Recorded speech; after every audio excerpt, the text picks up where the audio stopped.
Assalamualaikum warahmatullahi wabarakatuh. Alhamdulillahirrabbilalamin. Wassalatu wassalamu ala rasulillah.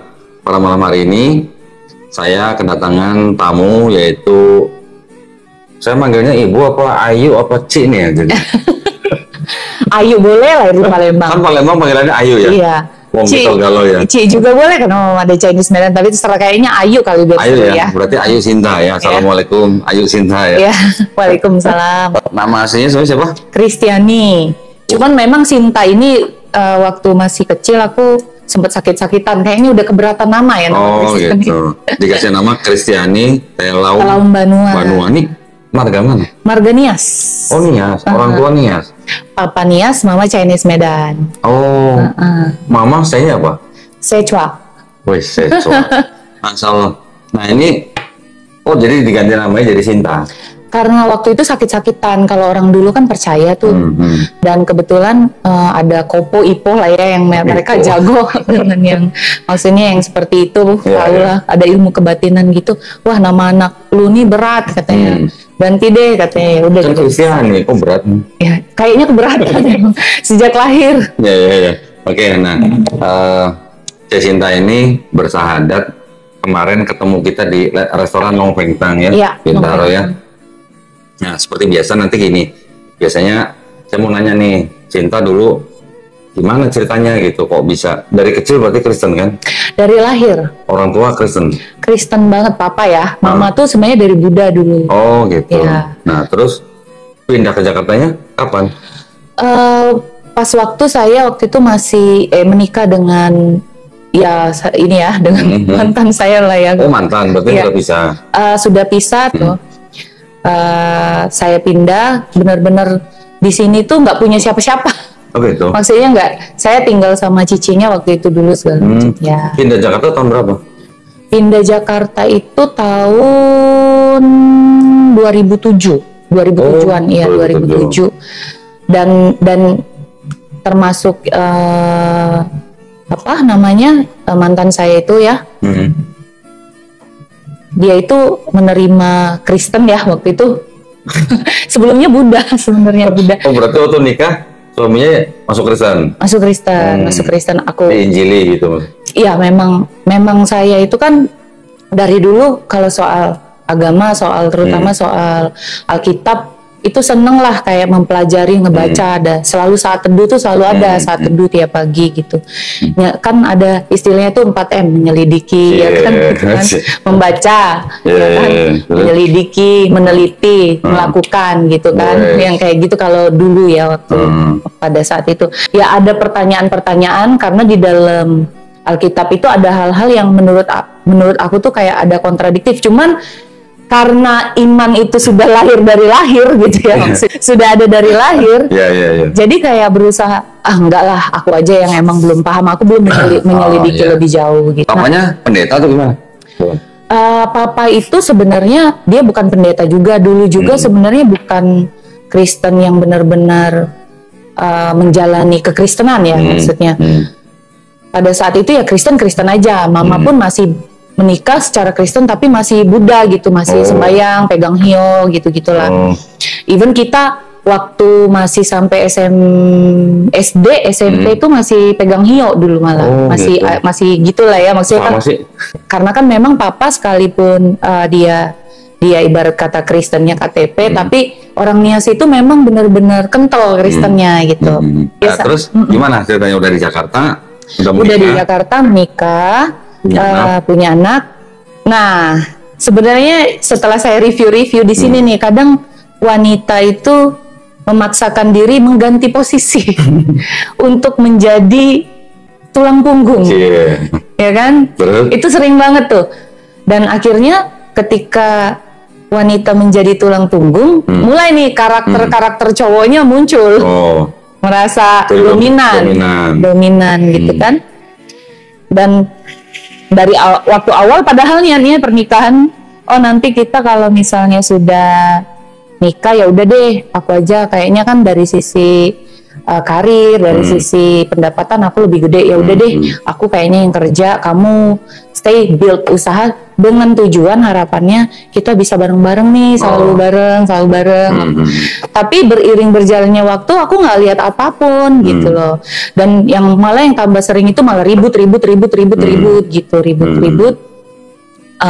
Tapi banyak, aku tetap ini ke gereja gitu kan, maksudnya bahkan even sempat jadi song leader, singer, sampai dipercaya jadi pembina, bendahara juga di gereja gitu kan. Nah, gerejanya apa nih dulu nih?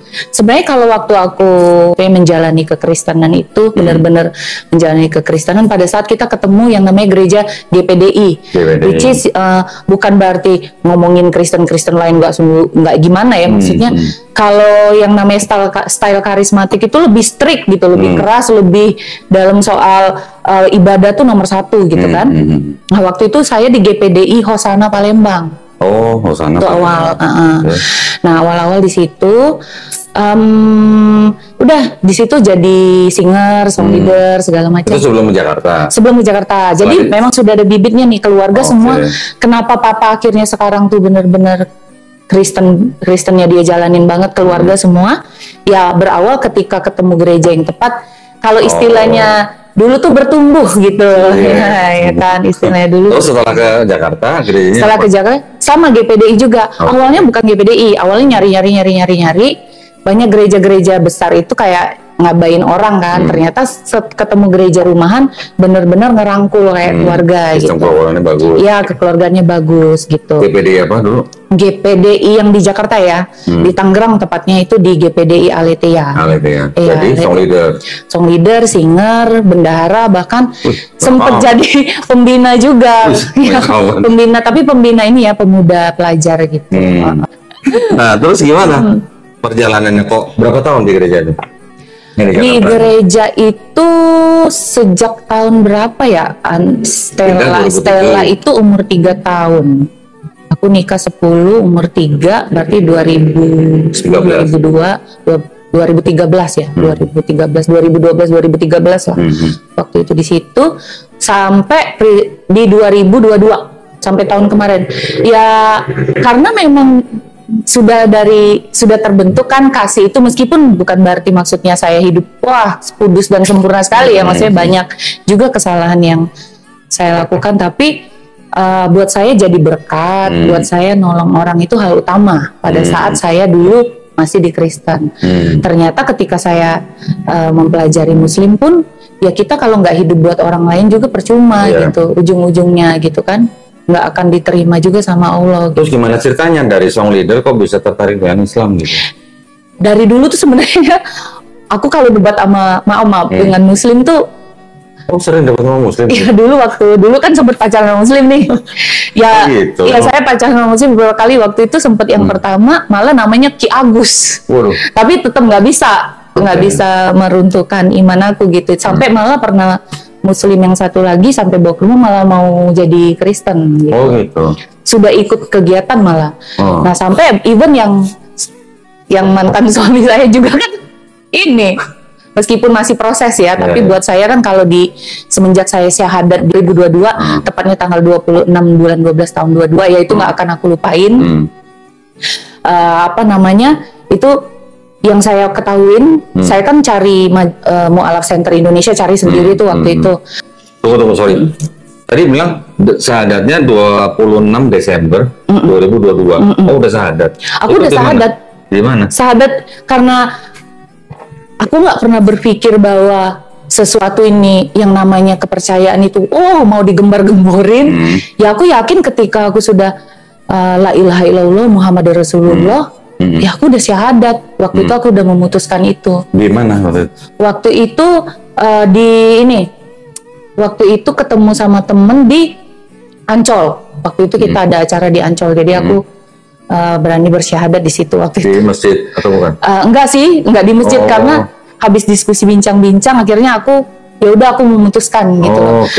Tapi aku sudah sempet ke Istiqlal, waktu itu mau belajar sholat, tapi di balik ini aku masih ada salib di dalam kalung, masih ada kalung salib. Akhirnya aku lepas kan di situ, karena mau belajar dulu nih, maksudnya benar-benar tahu apa sih, karena aku pas waktu aku mencari tahu awal-awal kan debat nih, awal-awal dulu ya saya cerita. Awal-awal saya diskusi-diskusi, bahkan saya ketemu teman saya yang dia itu seneng nih diskusi, dialog gitu, diskusi soal agama gitu kan. Nah temen aku itu, nah jadi waktu itu tuh ngobrol, dia ngomong bahwa ada temennya katanya itu dia masuk Muslim dari Kristen, orang Batak katanya gitu kan. Aku sempet ketawa di dalam hati sih. Ngetawain maksudnya? Ngetawain dalam hati. Itu mah pasti abal-abal, dia nggak ngerti, dia nggak punya pegangan yang pasti gitu kan. Terus akhirnya pas diskusi-diskusi, saya terus debat sama dia nih. Lama-lama tuh mengerucut ke Trinitas. Awal-awal itu tuh yang dia tanya tuh, sebenarnya Kristus tuh apa sih? Ya, dia awalnya tuh kayak gitu. Terus habis itu, ya Kristus itu juru selamat. Akhirnya saya jelasin tentang apa artinya Yesus gitu. Yesus itu kan kalau di Kristen dulu tidak ada jalan menuju Bapa kalau tidak melalui aku. Akulah jalan kebenaran dan hidup. Tidak ada jalan menuju Bapa kalau tidak melalui aku gitu kan. Nah, terus habis itu ya aku jelasin bahwa manusia itu nggak ada yang bisa terlepas dari dosa. Even pada waktu Adam berdosa itu manusia itu udah berdosa. Nah itu yang saya yakini pada saat dulu kan, makanya saya yakin banget bahwa dosa waris ya. Iya, dosa waris, dan saya yakin memang jalan keselamatan ya cuman Yesus pada saat itu gitu. Mulai nih dia debat lah, kalau emang pertama gini, masa Tuhan 3 dia bilang, terus Bapa itu siapa? Sebenarnya kan di dalam hati aku udah nanya, aku udah bertanya-tanya, kenapa ya Yesus harus berdoa kepada Bapa? Kenapa ada Eli Eli lama sabaktani gitu kan? Allahku kenapa engkau meninggalkan aku? Sebenarnya kan kita bertanya-tanya nih, tapi balik lagi, enggak lah, memang karena belum paham, belum ngerti banget. Aku berusaha kayak gitu, dan aku berusaha memperdalam terus iman aku di Kristen, kepercayaan aku, pengetahuan aku berusaha terus tuh. Untuk supaya bisa debat apa dengan aku gitu, dan mengkristenkan dia gitu kan, supaya dia bisa terima nih. Belum dikasih air minum, kasihan dulu. Terus. Karena aku pikir supaya meyakinkan. Ya, gitu. Karena kan kalau di Kristen dulu, kalau kita berbuah, itu kan buahnya ketika kita bisa membawa orang percaya Yesus itu kan buah, kita berbuah gitu. Nah, sedangkan buah-buah ini yang akan dilihat oleh Allah pada saat itu kan Bapa gitu. Nah itu yang saya yakini kan pada saat itu. Ceritanya kerja restoran gitu ya. Dan tapi kan memang saya udah membawa orang nih, saya pikir waktu itu kan. Dan saya ini juga nih kayaknya nih orang nanya-nanya gitu kan. Mungkin bisa nih gitu kan, namanya coba-coba dulu gitu. Iseng-iseng berhadiah gitu. Iya kan. Kalau istilahnya tuh sayanya berbuat. Maksudnya saya bertindak, selanjutnya kan urusan Tuhan, istilahnya dulu gitu ya nggak? Ya seperti itu keyakinan saya dulu gitu. Do the best, God do the rest, gitu kan zaman dulu. Even sekarang sih sebenarnya, maksudnya pada saat kita tahu siapa sebenarnya Allah satu-satunya kan. Nah, debat, tapi masih manis nih orang. Maksudnya gaya ngomongnya masih baik-baik gitu kan debatnya gitu. Teman-teman ini masih ngobrol. Itu teman-teman kantor apa teman-teman apa? Teman-teman kantor sih. Oh, teman kantor. Ya. Nah, terus ketika saya mulai berdebat sama dia selalu bilang, akhirnya kan saya jadi penasaran, bukan ragu. Saya awalnya tuh penasaran, pengen cari tahu terus, jadinya makin cari tahu. Nah, terakhir dia udah ngomong, "Lu terima emang Tuhan?" gitu. Terus habis itu ya udah, aku pikir diem aja, tapi aku nggak terima kan. Akhirnya saat teduh lagi aku berusaha mencari mencari ilham lagi. Wah, ketika aku dapet ilham, aku ngomong lagi nih gitu kan, aku ngomong lagi, maksudnya aku cecer dia lagi bahwa enggak, pokoknya kenapa yang namanya kenapa ada Allah Bapa, Allah Anak, Allah Roh Kudus? Karena Tuhan itu adil dan juga Tuhan itu penuh kasih gitu. Dia bilang gitu kan. Saya bilang. Terus Tuhan itu harus menjadi manusia untuk menunjukkan kasihnya, dan dia harus menjadi manusia untuk menunjukkan keadilannya. Tuhan kan sudah buat ini ketentuan bahwa kalau berdosa harus mati. Upah dosa adalah maut. Lah, yang bisa melakukan hal itu nggak mungkin ada satu manusia pun. Itu yang didoktrin di saya, yang saya percaya pada saat itu. Ya iya juga sih, waktu itu kan saya yakinnya itu, bener nggak? Iya. Koko juga waktu itu kan dulu gitu. Iya. Jadi bahwa Yesus mati buat manusia karena kasih, dan Bapak itu adil.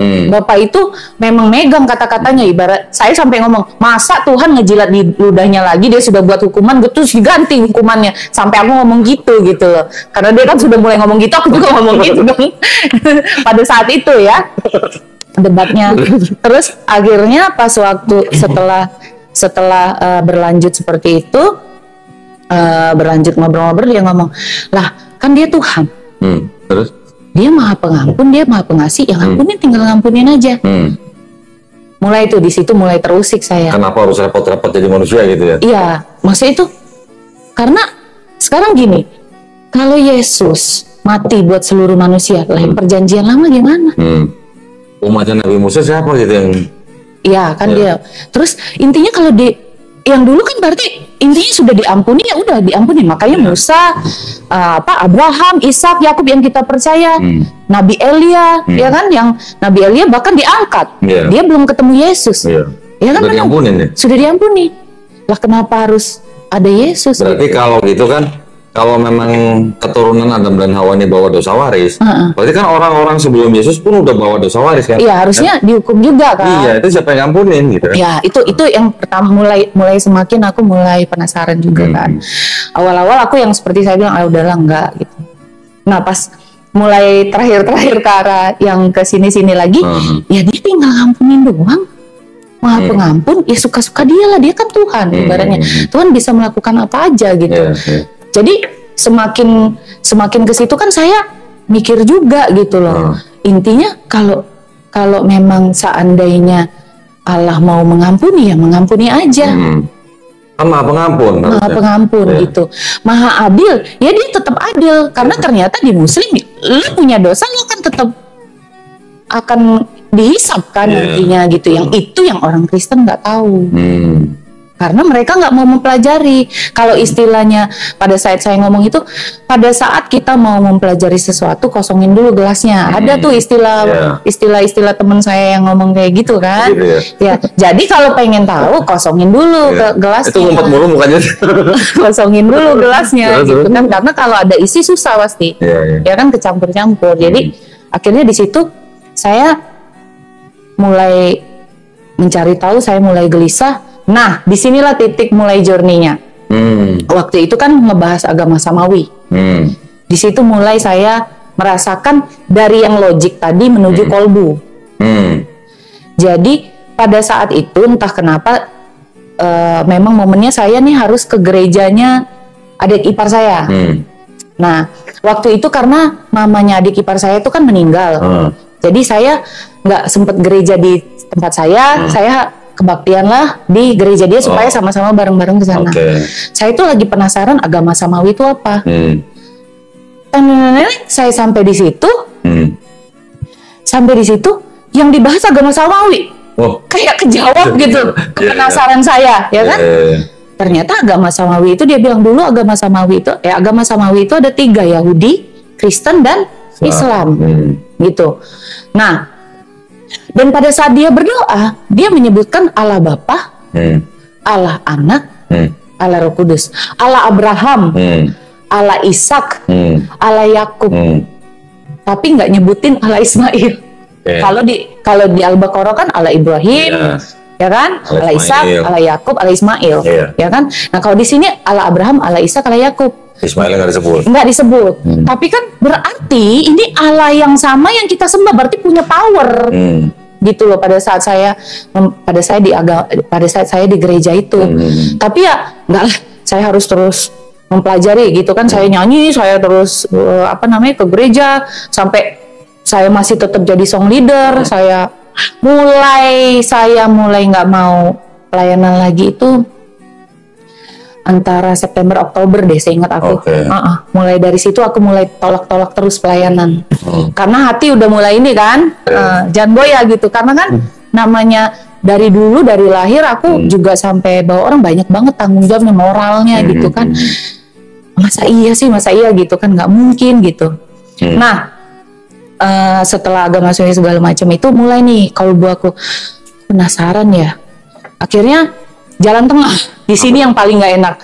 Kayak aku tuh di persimpangan, gimana sih kayak biasa hidup punya pegangan, nggak punya pegangan nih kok. Kita di tengah, mau Kristen iya, Muslim nggak juga, ya kan?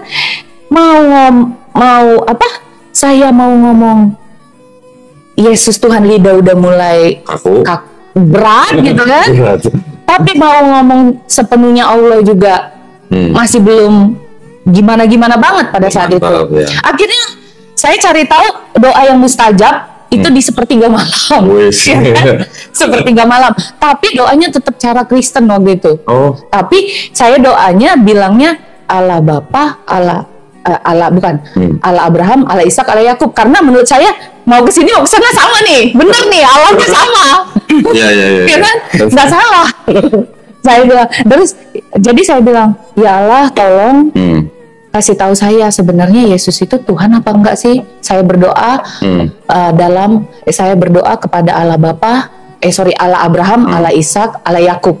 Saya bilang gitu karena kan sama nih. Ya, saya nanya nih. Itu sepertiga malam pertama. Nah, di situ journey kalbu makin kelihatan. Saya mulai ada beberapa penglihatan. Jadi saya pada saat berdoa itu tampak kayak ada gambar salib silver besar, itu menenggelamkan ada cairan emas seperti itu menenggelamkan si salib itu sampai benar-benar hilang. Salibnya tenggelam? Iya, salibnya tenggelam. Cuman apaan ya? Cuman kan saya simpen dalam hati, maksudnya enggak lah, nggak apa-apa, itu masih belum pasti, belum jelas. Nah, yang kedua saya kayak di atas ngelihat langit cerah banget biru seperti itu, kayak ada aliran sungai gitu kecil juga. Nah, di situ ada apa? Mengalir lagi nih yang emas tadi, cuman keluar kayak huruf Arab gitu. Cuman saya nggak ngerti itu apa artinya kan, namanya saya nggak ngerti. Nah, di situ mulai nih saya nanya-nanya nih, tapi jujur saya masih pakai kalung salib. Saya mulai nanya sama teman saya, itu kok ada penglihatan begini-begini ya, begini-begini. Saya cerita gitu kan, maksudnya saya melihat salib terus. Yang kedua baru saya open gitu. Nah, pas saya ngomong cerita tentang itu, dia tunjukin tulisannya begini nggak?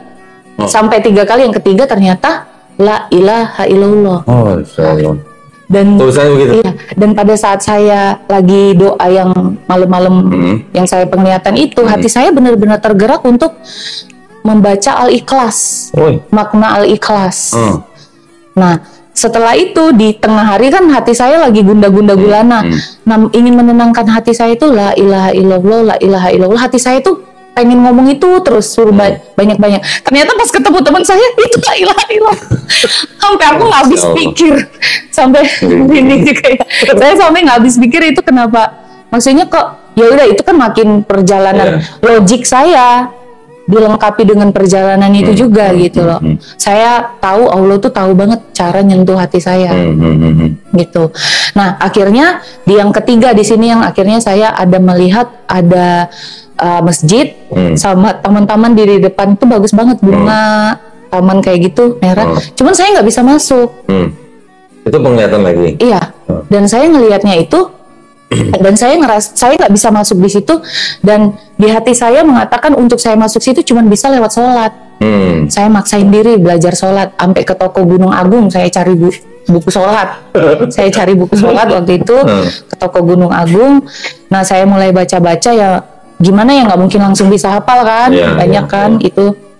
Nah, akhirnya bareng sama temen ke Masjid Istiqlal, beraniin diri, dianterin ya. Tapi masih pakai kalung salib, disembunyiin kan, tapi kan waktu itu kan. Iya, masih pakai kalung salib. Iya, disembunyiin gitu.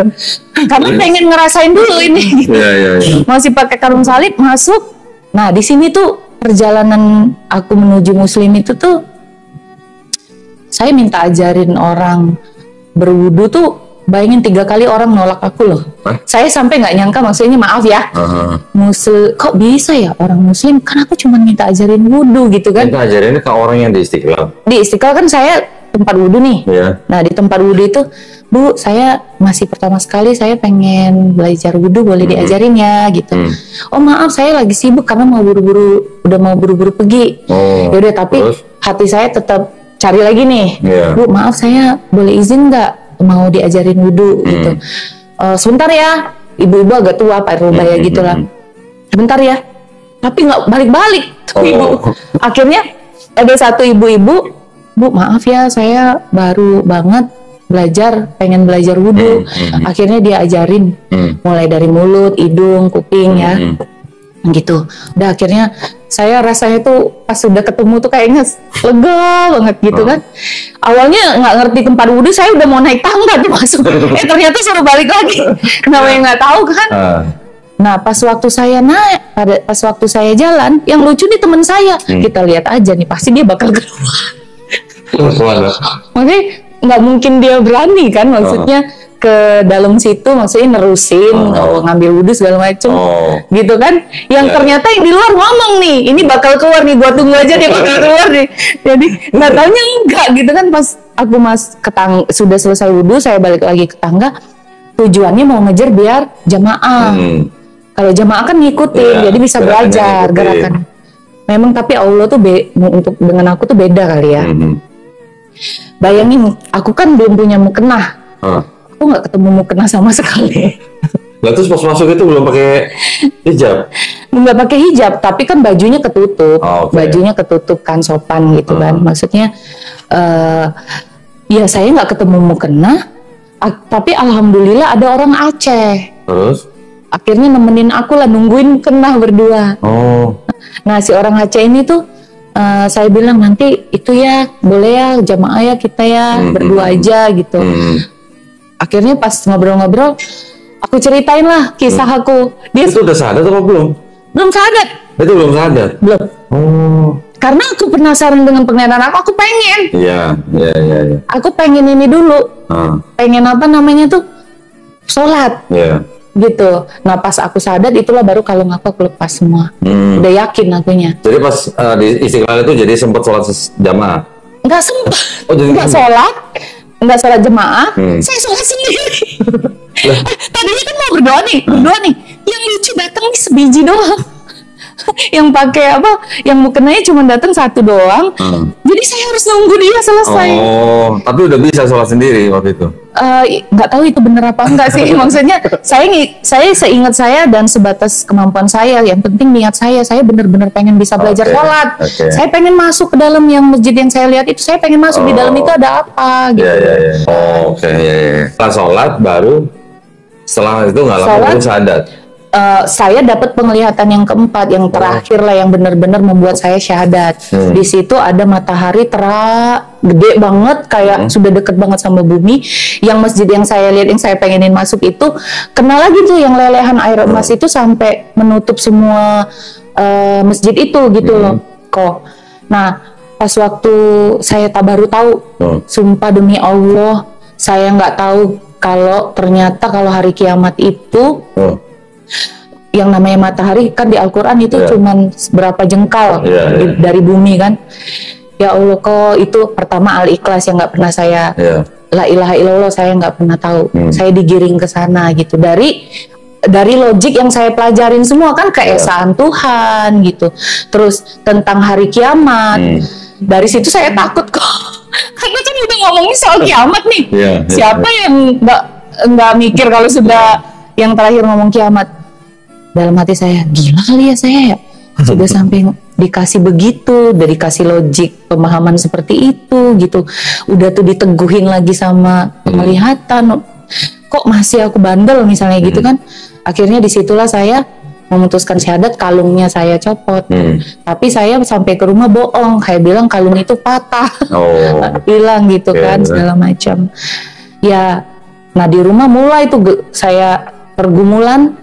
Kesulitan saya adalah saya pengen sholat susah kan, tapi kepengen banget tetap sholat gitu. Akhirnya saya pakai selimut gitu pura-pura, tapi aduh mama kedinginan nak, saya ngomong sama anak saya gitu, mama ini dulu deh ya, mama mau doa. Padahal aku ngomongnya bilang mau doa, cuman memang kepala aku kerudungin sampai full gitu kan. Karena kata temenku kalau niat sholat itu nggak harus ini loh, nggak harus pakai segala macam bisa di tempat tidur kamu, yang penting hatinya benar-benar. Termasuk waktu yang di Istiqlal itu aku dengar suara ibu-ibu samar-samar, itu dia sendirian datang. Ya udahlah biarin lah, yang penting niatnya. Kayaknya salah deh aku waktu itu. Kayaknya aku mungkin ada yang salah deh waktu itu. Aduh, ya ampun, itu bener-bener namanya saking penasaran pengen bisa masuk di situ, aku pengen tahu. Ternyata kan memang saya pas akhirnya saya cari tahu sendiri majelis Mu'alaf Center Indonesia, saya cari-cari tahu, ketemu Bunda Sri Fatimah waktu itu. Ya, saya sempat diajarin ngaji, bahkan dia bilang, ya kamu nggak boleh tinggal bareng sama pasangan kamu lagi karena kamu udah ini kan gitu. Jadi akhirnya saya juga makin ini kan, saya memisahkan diri, saya berusaha bermuhasabah untuk saya benar-benar meyakini apa yang saat ini saya percaya gitu. Akhirnya setelah saya yakini, saya jalani, oh tidak sampai di situ saja, Ferguson ternyata. Ferguson.